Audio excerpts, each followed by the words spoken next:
Welcome to my web series. My name is Daskys, and this is where I jump between old and new games to answer the burning question, is it worth it? Today on the cutting block, Stray.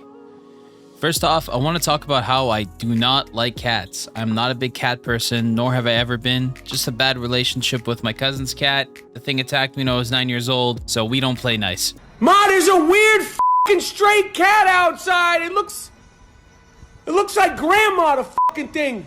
But I will say I still toughed it out, made a purchase, and I was pleasantly surprised. This game starts you off as a stray cat, living with your little stray cat family, just running around, and one day suddenly you get separated from them and fall into this giant ditch. Soon after, you go to this little lab where you end up downloading this artificial intelligence into like a little drone. This is the part where you and this drone start working together to get out of this chasm. Almost like the goal is to be free, because this is not life that they're living in, this whole thing. Little meta idea that the creators actually put into the game. I think it's quite awesome that they did that, because it actually speaks fathoms more than the actual story itself, and it gives more character to the world and to the characters around the actual cat. Stray's gameplay is simple. Not breaking the mold for platformers, this game is actually really easy. Mechanical skill was almost taken out completely, but in its place was puzzles, clues riddled basically everywhere. The only portion I didn't like in this gameplay loop was the figure it out parts, almost halting my progress to a complete stop to find one dude with a gold chain.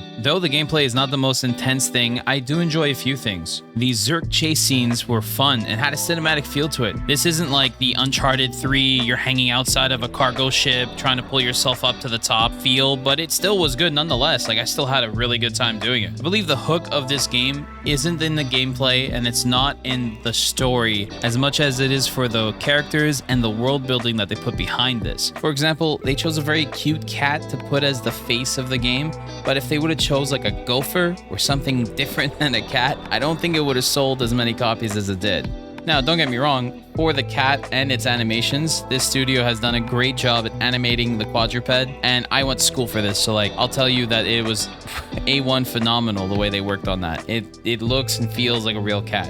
I also like the pop culture references. I'll give you an example of one of them. It's from Back to the Future. Essentially, you find this character called Seamus. He's wearing an orange puffer jacket with a multicolored hat, and he's looking for his dad, who's called the Doc. Now, this tugged away at my whole nostalgia string, because I love Back to the Future. So the whole entire time I was just losing it and being like, hey, chat, is this Back to the Future? It was fun. I had a really good time figuring it out and then realizing, yes, it is Back to the Future. Me playing this on the PS5, I want to report that I had no bugs, no issues. I didn't feel any frame rate drops. The game runs perfectly on PlayStation. I did not play it on PC, so I can't tell you, but I know that some people have reported that the game is exceptionally stuttery and is completely all over the place, and even some people say that it is completely unplayable. So I want that to be known if you're going to pick this up on PC. There has been no big update to fix that just yet, but hey, you know, here's fingers crossed. If you don't want to pick up a PS5 or a PS4, just wait a little bit. If I had to give any sort of information about Stray, I think that this game was designed with the intention to bring people into gaming. I don't think that it is a complicated game,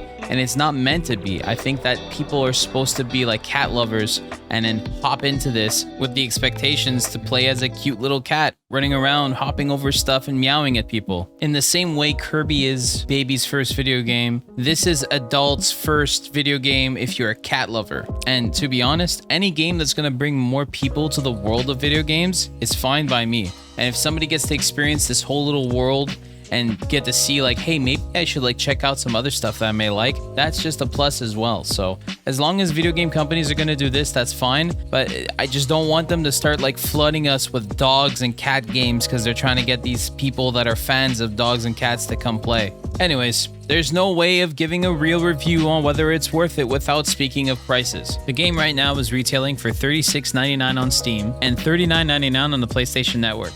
Now, to justify a purchase of $36 or $39 for this game is really not there. One thing I will say that is worth it is if you have a PlayStation Plus account and you've already paid for the 1-year membership, with the new upgrade system that they have, you could pay for the extra pass, and that allows you access to an assortment of games similar to how the Xbox Pass works, which makes me feel that the price point of this game was done similar or close to that price on purpose so that people may opt into buying into the pass rather than buying you know, the game outright, flat out. So if I had to give any recommendation, if you're upgrading your pass to like a higher point, definitely do it. Is worth it because you get access to this game and numerous other games. If not, I wouldn't pay anything more than $19 for this game. If it had a 50% sale, pick it up because it is definitely worth a $20 sale point. Anything more than that, I really don't believe it's worth it just because of the fact of how short this game is. If it was a little longer, I would even justify paying $50 for it, but it's not